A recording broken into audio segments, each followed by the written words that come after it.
এই এইভাবে রসুলকে পরিচিত করার, এইভাবে রসুল্লাহ বলে রসুলের পরিচয় দেওয়া কোন দিন হলো? যেদিন এই পবিত্র কোরআন আল্লাহ তাকে দান করলেন। সুবহানাল্লাহ বলেন।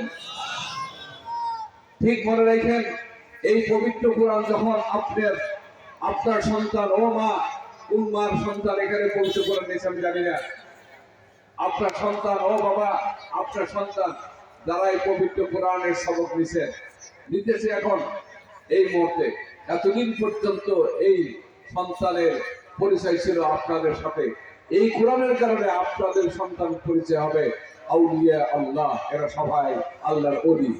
সুবহানাল্লাহ। এবং আপনার এই সন্তান যখন কোরআন পড়তে যাবে, আবার কোরআন পড়ে ঘরে আসবে, এই পুরো রাস্তাটা হযরতে ফেরেশতারা, মালায়েকা ফেরেশতাদের নূরের পাখা তার পায়ের নিচে বিছিয়ে দিবে, ওই পাহাড়ের উপর দিয়ে আপনার এই সন্তান হেঁটে হেঁটে যাবে। সুবহানাল্লাহ। এই মর্যাদা কি কারণে বলেন? এই মর্যাদা কার কারণে বলেন? জনগণ, এই কোরআনের কারণে। এই মর্যাদার সন্তান আপনারা সবাই কি চান?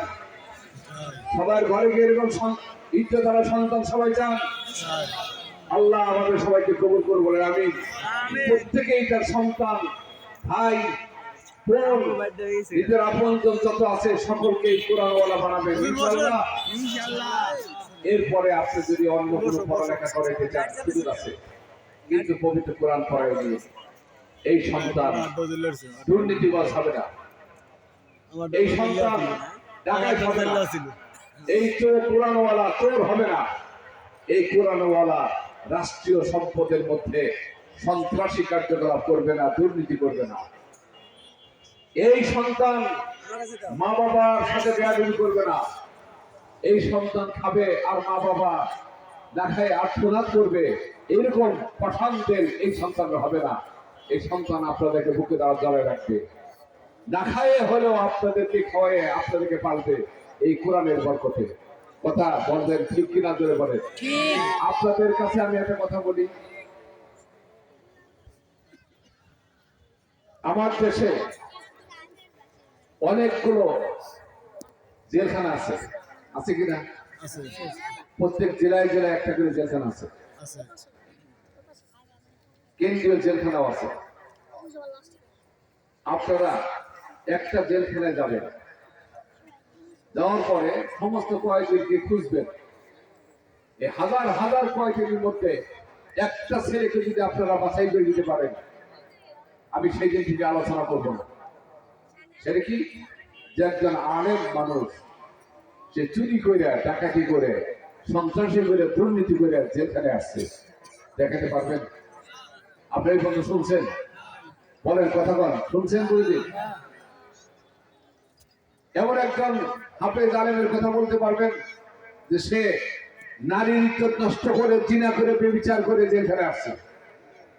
একজন দেখাতে পারবে না, কারণ তার মধ্যে পবিত্র কোরআন আছে। এই কোরআন তাকে অন্যায় কাজ করতে দেবে। আরেকটা কথা আপনাদের কাছে আমি বলি, বাংলাদেশে বৃদ্ধাশ্রম আছে। কি আছে বলেন? বৃদ্ধাশ্রম আছে।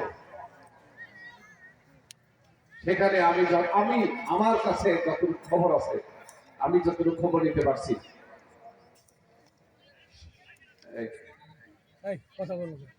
সেই খবরের রেজাল্ট আপনাদের জানাই দিচ্ছি।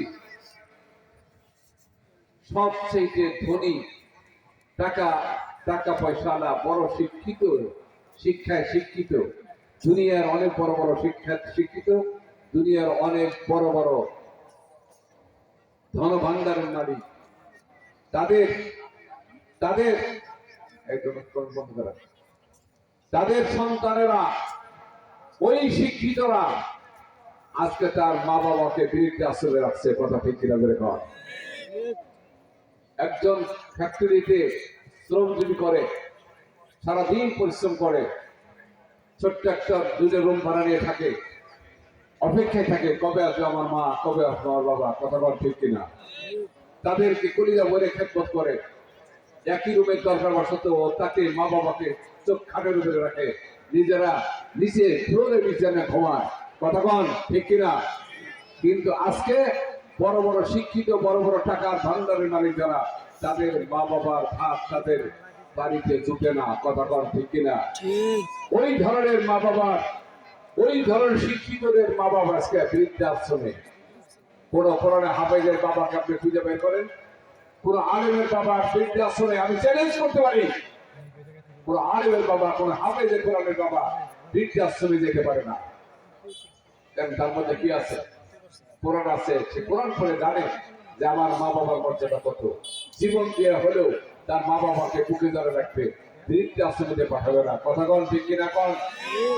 কাজেই আপনারা, আপনাদেরকে আমি বলি, শিক্ষায় শিক্ষিত করেন, কিন্তু পবিত্র কোরআন আগে শিখে নেন। পবিত্র কোরআন দিয়ে ফাউন্ডেশন করেন। এরপরে ফাউন্ডেশন যদি একবার সম্ভব হয়, বহুতলা বিল্ডিং করবেন, সিলিং কাটিয়ে করবেন। আর যদি ফাউন্ডেশন যদি ত্রুটি থাকে, আপনার বিল্ডিং আজকে আজকে ভূমিকম্প হয়েছে নাকি? আপনাদের এখানে হয়েছে? কেমন হয়েছে? কয়টার সময় হয়েছে মনে রাখছেন? 10:48 সময়, 38-40 এই সময়ের মধ্যে হয়েছে।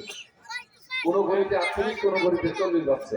এই দুইটার মাঝামাঝি সময়ের মধ্যে হয়েছে। কথাটা মনে থাকলো। আজকে যদি আল্লাহ পাক এই ধাক্কাটা আর কয়েক গুণ খালি বাড়াই দিত, এখন কি আমাকে দেখতেন আর আপনাকে আমি দেখতাম? লক্ষ কোটি মানুষ এই দুনিয়া থেকে ছেড়ে বিদায় নিয়ে চলে যেত। কথা কন ঠিক কিনা?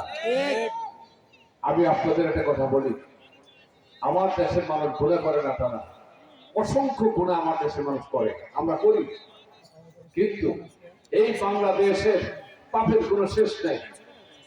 মানুষের